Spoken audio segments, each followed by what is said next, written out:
Hello, everybody, and welcome to the Metaverse Insider. Quick tips to motivate, inspire, and educate you to help you reach your goals. I'm back with my partner in crime, aka Mr. Nutrition, Greg Califatic. I'm your host, Roz Slaughter, aka The Motivator. What's going on, Greg? What's up? How are you, sir?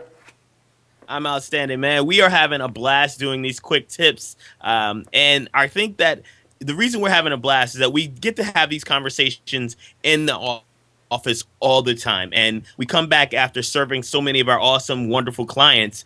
And answering these same questions every week, day in and day out. And this is one that really I'm excited to talk about a little bit because I know even I personally deal with this at times, and I'm sure you can relate as well. And it's called emotional eating. Greg, talk to me a little bit about what your thoughts are on emotional eating, and have any of your clients shared with you some of their stories. Of course, we'll keep their names confidential, but the floor is yours, brother. Yeah. Let me see what you got. So, with emotional eating, anytime a client comes up about emotional eating or what they did to sabotage themselves, use an analogy of using like a fight.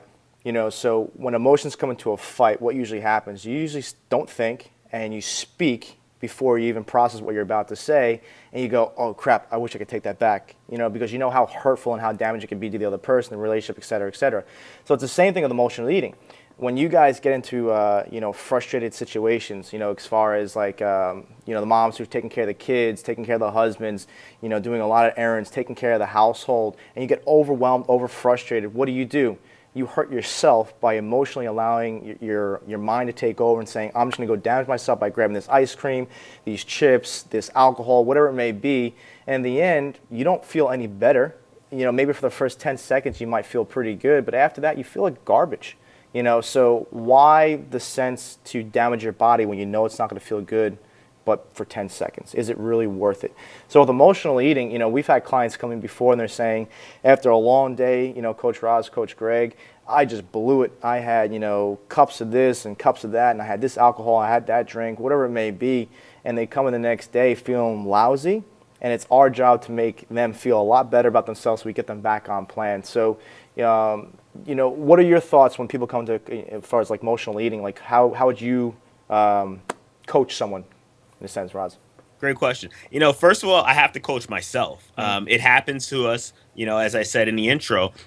Emotional eating is something that we all deal with. But the key is how we deal with it and how quickly we get off of that horse. If you fall down, you don't stay down. You don't sit there and say, you know what, all hell with it. I'm going to go off my plan. And now for the next week, I'm just eating whatever I want and binging. Emotional triggers for me, a lot of times are overworked. Sometimes we have a lot of stress running multiple businesses and servicing our clients. In addition to that, having personal challenges at home with our parents and our loved ones and taking care of, our families. So for me, when that happens, I look at where I'm at. I don't beat myself up, and I tell my client, as I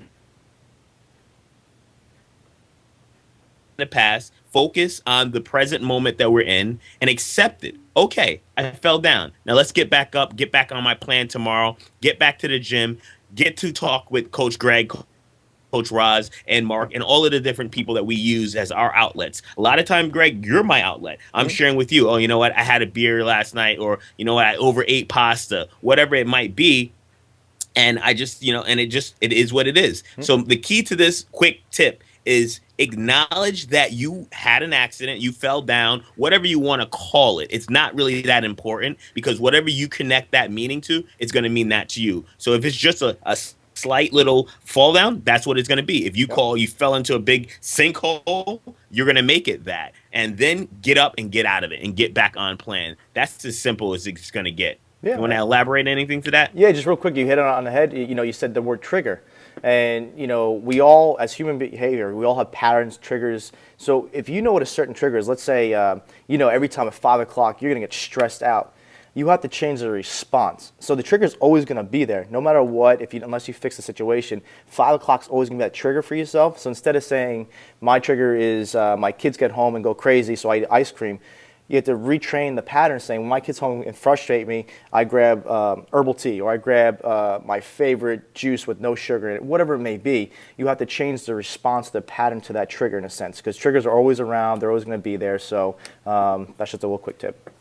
Absolutely. And just to elaborate before we close this one out, when Greg, you said triggers and having what you're going to do that response. One of the things I always share with people is, okay, you know it, write it down, journal it. You want to become aware of what it is that sets you off on that is by making sure that you can not only acknowledge it, but see when it's going to happen. When you're driving home and you're on the way home from picking up the kids from baseball, soccer, dance, and you're all jacked up and you got an hour to make dinner and get people ready for bed, know that, okay, around 9 o'clock, I usually want a piece of chocolate. So put something in place so that you can avoid that piece of chocolate every night during the week. And then make sure that you have it on your 1 or 2 cheat nights. So that is quick tips how to motivate, inspire, and educate you. We're Greg and Roz, and this has been another edition of MetaBurn Insider. Thank you for listening, and we look forward to seeing you again. Take care. Take care, guys.